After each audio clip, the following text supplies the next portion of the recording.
विधाय हृदि विशेषं विधाय गुरुवन्दनं बालानां स्वबोधाय क्रियते तर्कसङ्ग्रहः श्रीगणेशमस्कृत्य पार्वतीशङ्करं परं मया चन्द्रसिंहेन क्रियते पदकृत्यं यस्मादिदमहं मन्ये बालानाम् उपकारकं तस्मादिदं वाक्यं वक्तव्यं विदुषा सदा। चूर्णादि पिंडी भाव हेतुर्गुणो स्नेह गुण है ना। चूर्णादि पिंडी भाव हेतुर्गुण स्नेह, स्नेह नाम का एक गुण है जो कि केवल जल में ही रहता है और जो चूर्णादि के पिंडी भाव के प्रति कारण होता है। चूर्णादि पिंडी भाव हेतु, चूर्ण किसको कहते हैं? आटा मिट्टी। पार्थिव चूर्ण लेना है, चूर्ण लोहे का भी होता है तो उसको नहीं लेना है।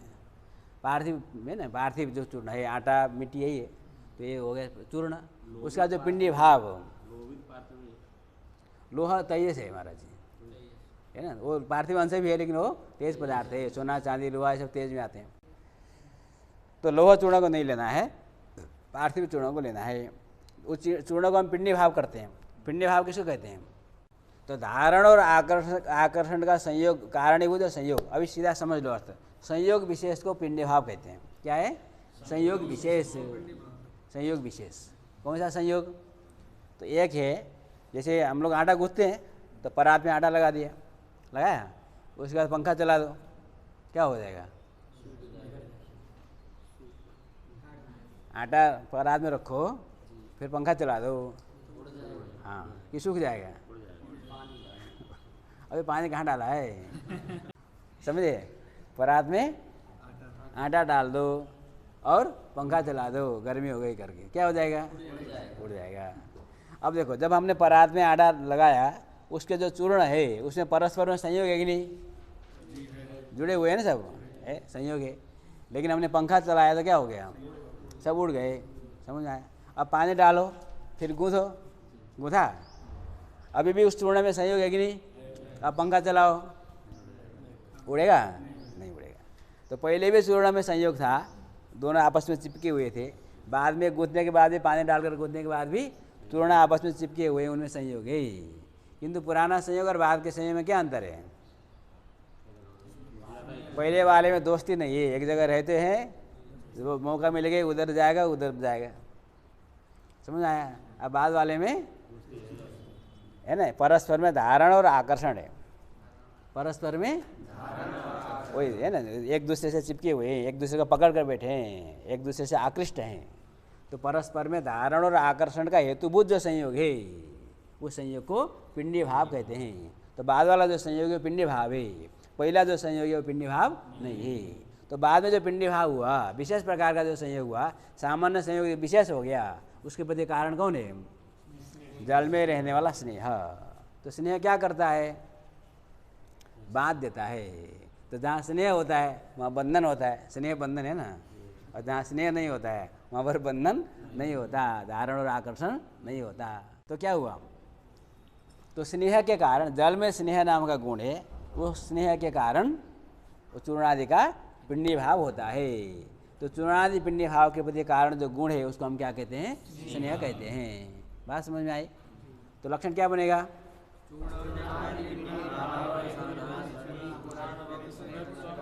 चूर्णादि पिंडी भाव हेतुत्वे सति गुणत्वम स्नेहस्य लक्षणम। चूर्णादि इति, हाँ, चूर्णम पिष्टम तदेव आदिर यस्य मृत्तिकादेहे। चूर्णादि लिखा है ना, तो चूर्ण से शुरू गिनना शुरू करो, तो आटा मिट्टी ये सब चूर्ण है आदि में, जिसका चूर्णादि इत्यादि इत्यादि और भी हो सकते हैं। कई प्रकार के है ना, आटे का चूर्ण होगा, मक्के का चूर्ण होगा, कई प्रकार के चूर्ण होंगे। ठीक। चूर्णम पिष्टम तदेव आद्रियस्य मृत्तिकादेहे स चूर्णादिस्तस्य पिंडी भावः संयोग विशेषः। चूर्णादि का जो पिंडी भाव मतलब संयोग विशेष, उसका जो उसके प्रति जो कारण वो हो गया पिंडी भाव, चूर्णादि पिंडी भाव। उसका भी हेतु, उसके प्रति कारण जो गुण है उसको स्नेह कहते हैं। वो केवल जल में रहता है। ठीक। कालादौ अतिव्याप्ति वारणाय गुणपदम। गुण क्यों कहा? चूर्णादि पिंडी भाव हेतु तुम केवल कहो तो कहाँ चला जाएगा? काल में चला जाएगा, काल भी सबका हेतु है, तो चूर्णादि पिंडी भाव का भी हेतु है, तो लक्षण चला जाएगा काल में, इसके लिए गुण पद देना चाहिए। फिर रूपादौ अतिव्याप्ति वारणाय पिंडी भावेति। पिंडी भाव मत कहो, पिंडी भाव हटा दो तो क्या बनेगा? पिंडी भाव तो पूरा हटा देना, चूर्णादि पिंडी भाव पूरा हटा देना है, तो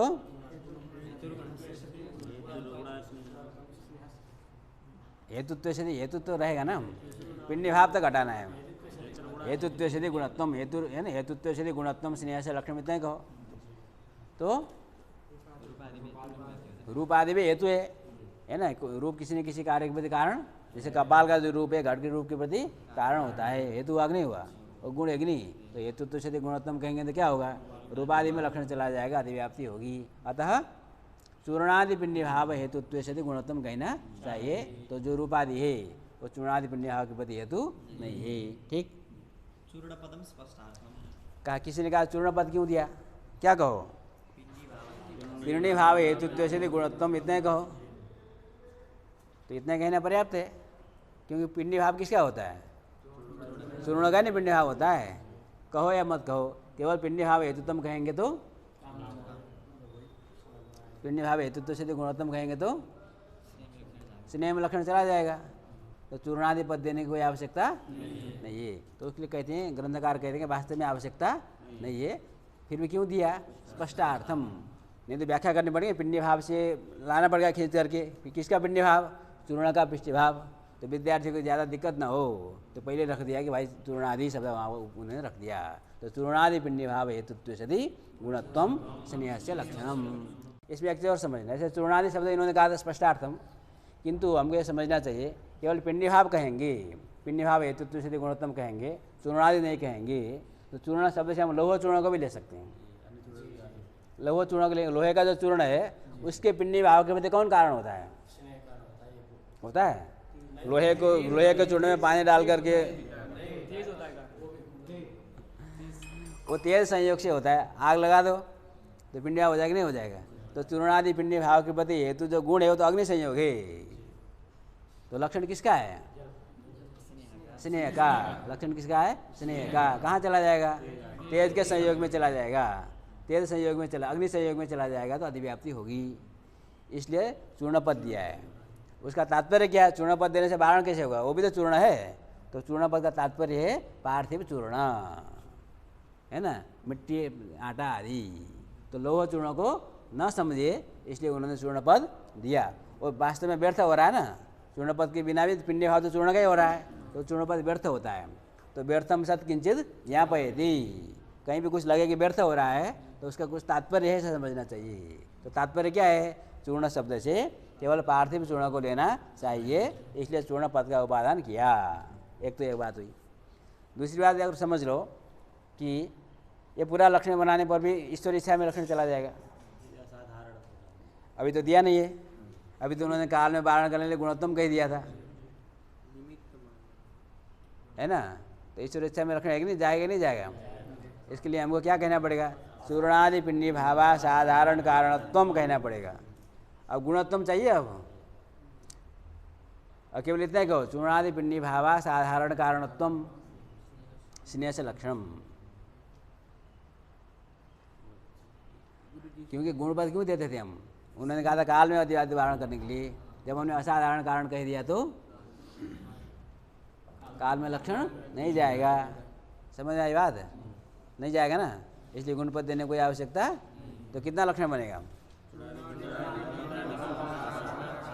चूर्णादि पिंडी भावा साधारण कारणत्वम स्नेह से लक्षणम।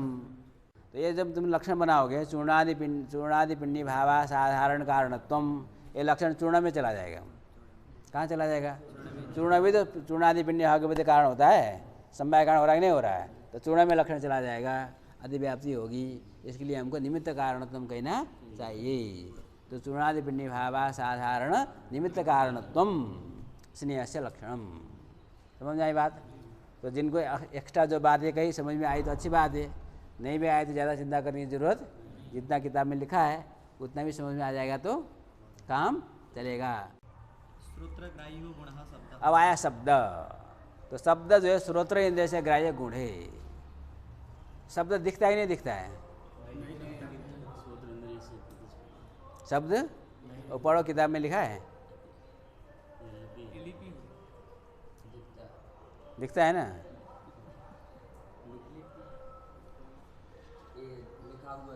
तो दिखता है, तो क्या दिखाई दे रहा है लिखा हुआ? शब्द की कुछ दूसरा चीज़ दिखाई दे रहा है।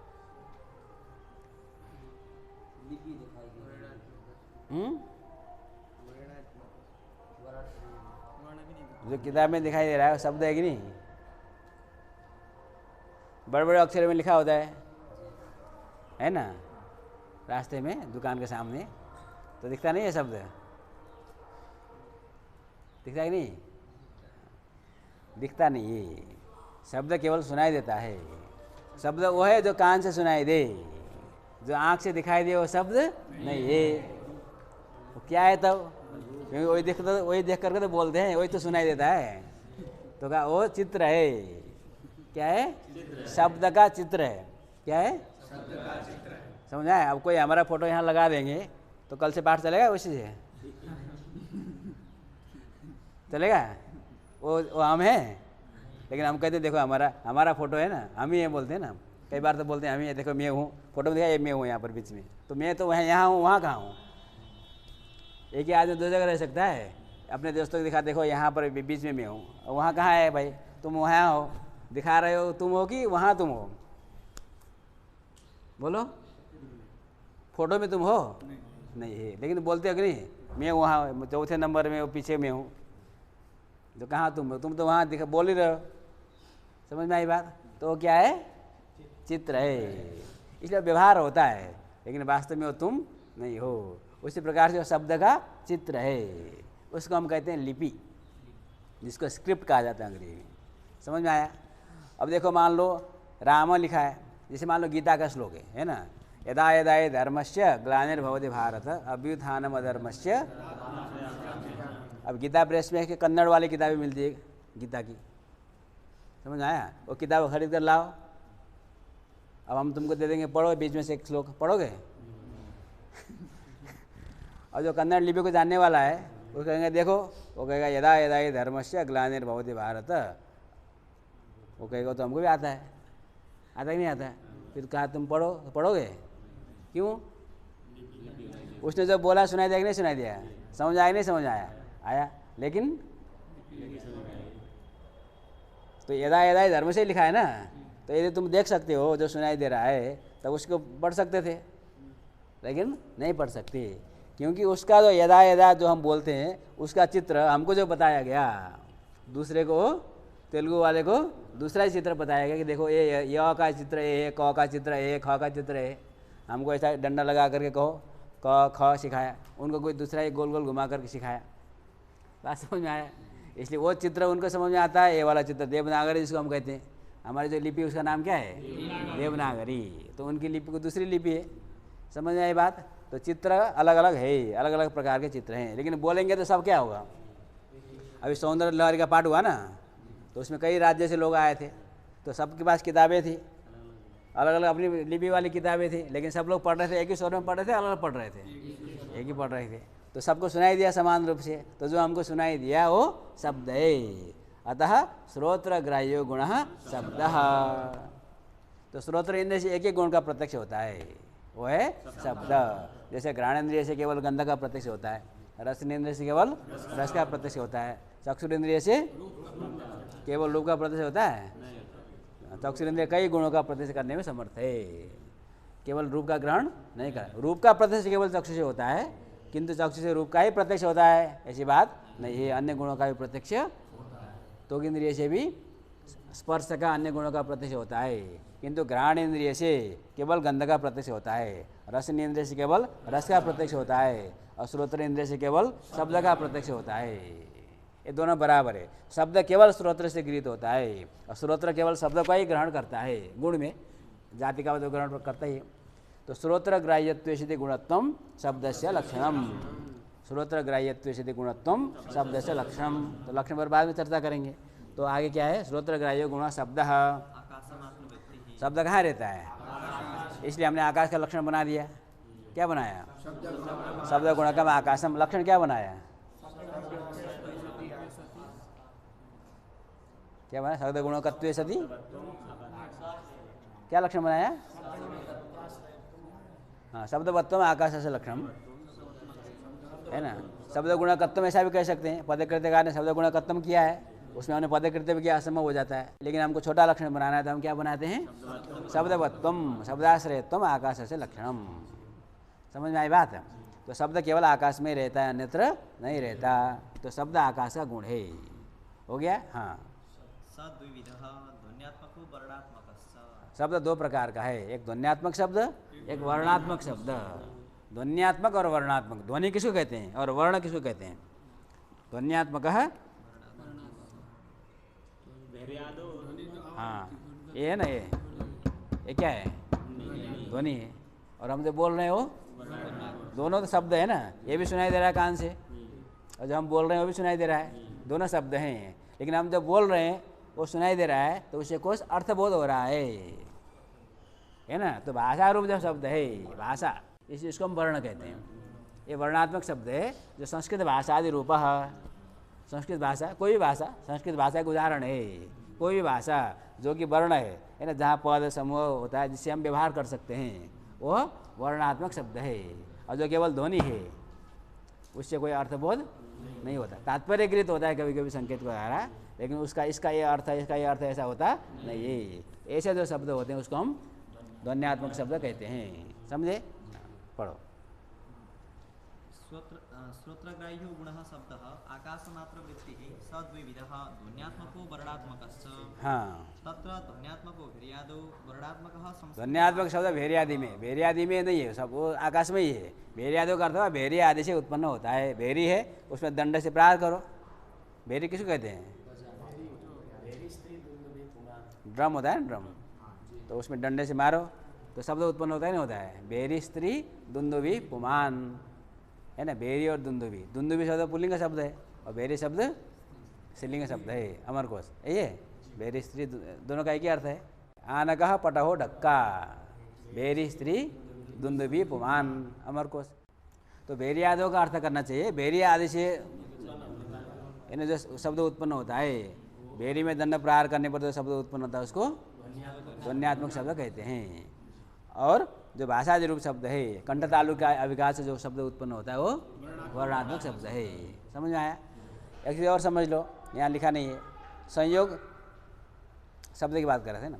शब्द तीन प्रकार का होता है। एक तो हमने बता दिया दो प्रकार का है, फिर प्रकारांतर से शब्द तीन प्रकार का होता है उत्पत्ति के दृष्टिकोण से। संयोगज, विभागज और शब्दज। संयोग से शब्द उत्पन्न होता है, विभाग से शब्द उत्पन्न होता है और शब्द से शब्द उत्पन्न होता है। संयोगज, विभागज, शब्दज। शब्द त्रिविधः। समझ में आया? तीन प्रकार के शब्द कौन कौन? उदाहरण समझ लो। जैसे शब्द उत्पन्न हुआ, ये किससे उत्पन्न हुआ शब्द? दो हाथ के संयोग से उत्पन्न हुआ, ये संयोगज शब्द हुआ। संयोगज, संयोग से उत्पन्न होने वाला। समझ आई बात? और कपड़ा को लेकर फाड़ दो तो शब्द उत्पन्न होता है, नहीं होता है? कागज को फाड़ो, शब्द उत्पन्न होता है, नहीं होता है? वो विभाग से उत्पन्न होने वाला शब्द, विभाग शब्द। ठीक, तो संयोग शब्द, विभाग शब्द, दो दो सीधा सीधा समझ में आया। तीसरा है शब्द शब्द, इसको समझना है। मैंने एक शब्द बोला राम, क्या बोला? तो मैंने जो बोला तुमको वही सुनाई दिया कि दूसरा शब्द सुनाई दिया? कि दूसरा सुनाई दिया? मैंने जो शब्द बोला वही तुमको सुनाई दिया कि दूसरा सुनाई दिया? वही सुनाई दिया, है ना। तो वही नहीं सुनाई दिया, दूसरा सुनाई दिया। मैं जो बोलूँगा तुम उसको नहीं सुन सकते। समझे? क्यों नहीं सुन सकते? अब देखो, मैंने यहाँ बोला एक शब्द राम बोला, वो सुनिए, शब्द कब सुनाई देता है? जब वो तुम्हारे कान में आएगा। मेरे बोलने से तुमको सुनाई देगा? कब सुनाई देगा? जब तुम्हारे श्रोता के कान में शब्द पहुँचेगा। जब मैंने एक शब्द यहाँ बोला तो तुम्हारे कान पर वो पहुँचा कैसे? दौड़ कर गया? हम यहाँ से दौड़ कर गया? शब्द जो है गुण है। शब्द क्या है? और गुण में क्रिया नहीं होती। गुण में क्रिया, इसलिए गुण यहाँ से वहाँ तक जाता नहीं है। समझ में आई बात? तो उसमें क्रिया नहीं है, वो ज़्यादा है। क्रिया केवल द्रव्य में, 5 द्रव्य में, मूर्त द्रव्य में, तो गुण में क्रिया नहीं है। तो शब्द मैंने यहाँ बोला आकाश में, तो यहीं रहेगा, वो आगे जब तुम्हारे कान तक जाएगा नहीं तो सुनाई कैसे देगा। एक तो एक बात हुई, समझे। दूसरी बात, मान लो थोड़ी देर के लिए मान लेते कि चलो चला जाता है, तो जाएगा तो एक शब्द हमने बोला तो एक के कान में जाएगा ना, सबको कैसे सुनाई देगा। बारी बारी से जाएगा तो बाद वाले को तो थोड़ी देर बाद सुनाई देगा, 1 घंटे बाद। लेकिन ऐसा तो नहीं, सबको एक साथ सुनाई दे रहा है। बात समझ में आई। तो उसके लिए कहते हैं कि देखो, तालाब में कभी पत्थर फेंका कि नहीं, बहुत फेंका है। महाराज को पता है, ऐसा सीधा फेंको तो ऊपर ऊपर जाता है, तैरता है ना। समझ में आया। जल ताड़न है ना, वो निष्फल कर्म है, उसको करने से पाप लगता है। न कुर्या निष्फलम कर्म। अब देखो, अब तालाब में ऊपर से पत्थर फेंक दो, एक तरंग निकलता नहीं निकलता, गोल सा, वो किनारे तक पहुंचता है। अब जो पहला तरंग उत्पन्न हुआ था वही किनारे तक पहुंचता है, नहीं पहुंचता, वो वहीं ख़त्म हो जाता है। वो अपने से बड़ा दूसरे तरंग को उत्पन्न कर देता है, ठीक। दूसरा तीसरे को उत्पन्न करता है, तीसरा चौथे को उत्पन्न करता है। इस प्रकार से आगे आगे तरंग किनारे तक पहुंचता है, आगे आगे उत्पन्न होता है। इसलिए उसमें क्रिया नहीं हो रही है, वो नया नया उत्पन्न हो रहा है, ठीक है। तरंग में तो क्रिया भी होती है, अलग, वो दृष्टांत को पूरा नहीं समझना है, वो तो जल का तरंग दिखता है, उसमें क्रिया हो रही है। लेकिन जिस प्रकार एक तरंग दूसरे को उत्पन्न करता है, दूसरा तीसरे को उत्पन्न करता है, उसी प्रकार से एक शब्द यहाँ जो उत्पन्न होगा, ये तो यहाँ पर आकाश में है, किंतु ये शब्द क्या करता है, अपने 10 दिशाओं में दूसरे कई शब्दों को उत्पन्न करता है। तो नया से शब्द उत्पन्न हो गया, हुआ। फिर वो नया शब्द, दूसरा शब्द तीसरे शब्द को उत्पन्न, तीसरा मतलब एक एक कई शब्द को उत्पन्न करेगा। एक मान लो 10, 15, 50 शब्द को उत्पन्न करेगा। इस प्रकार से वो आगे आगे शब्द को उत्पन्न करेगा। तो हमको लगता है कि वो तुम्हारे कान तक जो शब्द उत्पन्न होगा, वो शब्द तुमको सुनाई देगा। तो सबके कान में शब्द उत्पन्न होगा तो वो शब्द सुनाई देगा। तो हमने जो बोला, यहाँ जो मुखावच्छिन्न आकाश है, ये शब्द जो उत्पन्न हुआ है वो तो यहीं पर नष्ट होगा, लेकिन ये शब्द आगे तो जब कान तक पहुँचेगा तब वो सुनाई देता है। इसको कहते हैं वीची तरंग न्याय। क्या कहते हैं? वीची। वीची माने होता है तरंग, है ना। वीची शब्द और तरंग शब्द का एक ही अर्थ है, ठीक है। वीची तरंग न्याय, कदम मुकुल न्याय बोलते हैं। तो वीची तरंग न्याय से एक शब्द दूसरे शब्द को उत्पन्न करता है, दूसरा तीसरे को, तीसरा चौथे को, चौथा पांचवें को, इस क्रम से आगे तक शब्द की उत्पत्ति होती है। तो नया नया शब्द उत्पन्न होता है। तो वहाँ जो दूसरा शब्द उत्पन्न हुआ उसके प्रति कौन कारण है? पहला शब्द। और पहला शब्द जो उत्पन्न हुआ वो तो या तो संयोग से उत्पन्न होता है या तो विभाग से उत्पन्न होता है, पहला शब्द। लेकिन जो दूसरा शब्द होगा वो पहले शब्द से, तीसरा शब्द दूसरे शब्द से। तो उत्तर उत्तर शब्द के प्रति पूर्व पूर्व शब्द कारण होते हैं। तो उत्तर उत्तर जो शब्द हैं वो सब शब्दज शब्द हैं। समझ में आया? तो संयोगज शब्द, विभागज शब्द और शब्द शब्द, 3 प्रकार के शब्द होते हैं। हो गया? श्रोत्रेति शब्दत्वे अतिव्याप्ति वारणाय गुण इति। अब लक्षण बनाओ। लक्षण क्या बन गया? श्रोत्र ग्राह्यत्व सिद्धि गुणत्वम, ठीक है। तो श्रोत्र ग्राह्य शब्द का अर्थ क्या है? श्रोत्रेंद्रियजन्य प्रत्यक्ष का विषय, श्रोत्रेंद्रियजन्य प्रत्यक्ष का, तो श्रोत्रेंद्रियजन्य प्रत्यक्ष विषय सिद्धि गुणत्वम शब्द से लक्षणम। समझ में आया? तो गुणत्वम क्यों कहना? केवल श्रोत्रेंद्रियजन्य प्रत्यक्ष विषयत्वम कहो तो श्रोत्र से ग्राह्य जैसे शब्द है उसी प्रकार शब्दत्व भी है, शब्द का अभाव भी है। येन इंद्रियेण,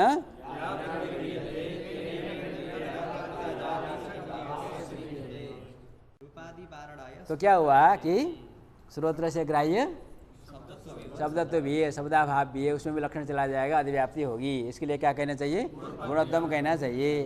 तो जो शब्दत्व आदि है गुण, इसलिए उसमें लक्षण नहीं जाएगा। बस एक जगह समझ लिए रूप की तरह सब वैसे ही है बाकी। अब केवल गुणोत्तम कहोगे तो रूप आदि में चला जाएगा, है ना। हाँ, वस्तुतस्तु श्रोत्रोत्पन्न शब्दस्यैव श्रोत्रग्राह्यत्वेन तद्भिन्ने अव्याप्तिवारणाय श्रोत्रग्राह्य जातिमत्वे तात्पर्यात् गुणपदम अनुपादेयमेव। हाँ, अब कहते हैं देखो, हमने लक्षण बनाया श्रोत्र ग्राह्यत्व सिद्धि गुणत्वम, है ना। श्रोत्रेंद्रियजन्य प्रत्यक्ष विषयत्व सिद्धि गुणत्वम लक्षण बना दिया। शब्द में जा रहा है कि नहीं जा रहा है? जा रहा है। लेकिन कौन से शब्द में जा रहा है? सारे शब्द में जा रहा है? सारे शब्द श्रोत्रेंद्रिय से ग्राह्य होते हैं? कौन सा शब्द श्रोत्रेंद्रिय से ग्राह्य होता है? जो श्रोत्रोत्पन्न है, श्रोत्रोत्पन्नस्तु गृह्यते, श्रोत्रोत्पन्नस्तु गृह्यते, श्रोत्र में जो उत्पन्न होता है वही गृहीत होता है। और हमने यहाँ बोला, यहाँ बीच में कितने शब्द उत्पन्न हो गए, नष्ट हो गए, जो यहाँ पहुँचा वही ने सुनाई दिया। तो बीच में जो शब्द उत्पन्न होकर नष्ट हो गए वो किसने सुना? किसी ने नहीं सुना। समझ में आया? किसी के श्रोत्र से भी वो गृहीत, तो उस शब्द में जो श्रोत्र से बहिर्देश में उत्पन्न जो शब्द है, श्रोत्र बहिर्देश जो आकाश में जो उत्पन्न शब्द है, उसमें श्रोत्रेंद्रिय जन्य प्रत्यक्ष विषय तो है नहीं। जैसे वो रूप के लक्षण में क्या कहा था हमने? पृथ्वी का परमाणु का जो रूप है उसमें चक्षुर्ग्राह्य तो है नहीं है। उसी प्रकार से बहिर्देश में उत्पन्न जो शब्द है उसमें श्रोत्रग्राह्य तो है, तो उसमें लक्षण जाएगा तो क्या होगा? नहीं जाएगा। अव्याप्ति वो लक्ष्य है ना, उसमें लक्षण न जाने पर अव्याप्ति होगी होगी होगी। तो क्या करेंगे अव्याप्ति वारण करने के लिए? जाति घट लक्षण बनाएंगे। ठीक, जाति घटे लक्षण बनाएंगे। तो श्रोत्रग्राह्य जातिमत्वम, श्रोत्रेंद्रियजन्य प्रत्यक्ष विषय जातिमत्वम शब्द से लक्षणम, इतना ही कहना चाहिए। अब कहते हैं ऐसा कहने पर गुणपद देने की कोई आवश्यकता नहीं है, गुणपद हटा करके लक्षण बनाना है। तो क्या लक्षण बनेगा? श्रोत्रेंद्रियजन्य प्रत्यक्ष विषय जातिमत्वम, छोटा कहोगे तो श्रोत्रग्राह्य जातिमत्वम। समझ में आया? तो श्रोत्र से ग्राह्य जाति कौन है? शब्द तो जाति, शब्द तो जाति, तार जाति मत तो कहाँ जाएगा? सभी शब्द में जो शब्द गृहीत हो रहे हैं श्रोत्र से और जो नहीं भी गृहीत हो रहे हैं उन सब में शब्द तो जाति विद्यमान है। तो श्रोत्र ग्राह्य जाति मतम कहेंगे तो सारे शब्द में लक्षण चला जाएगा।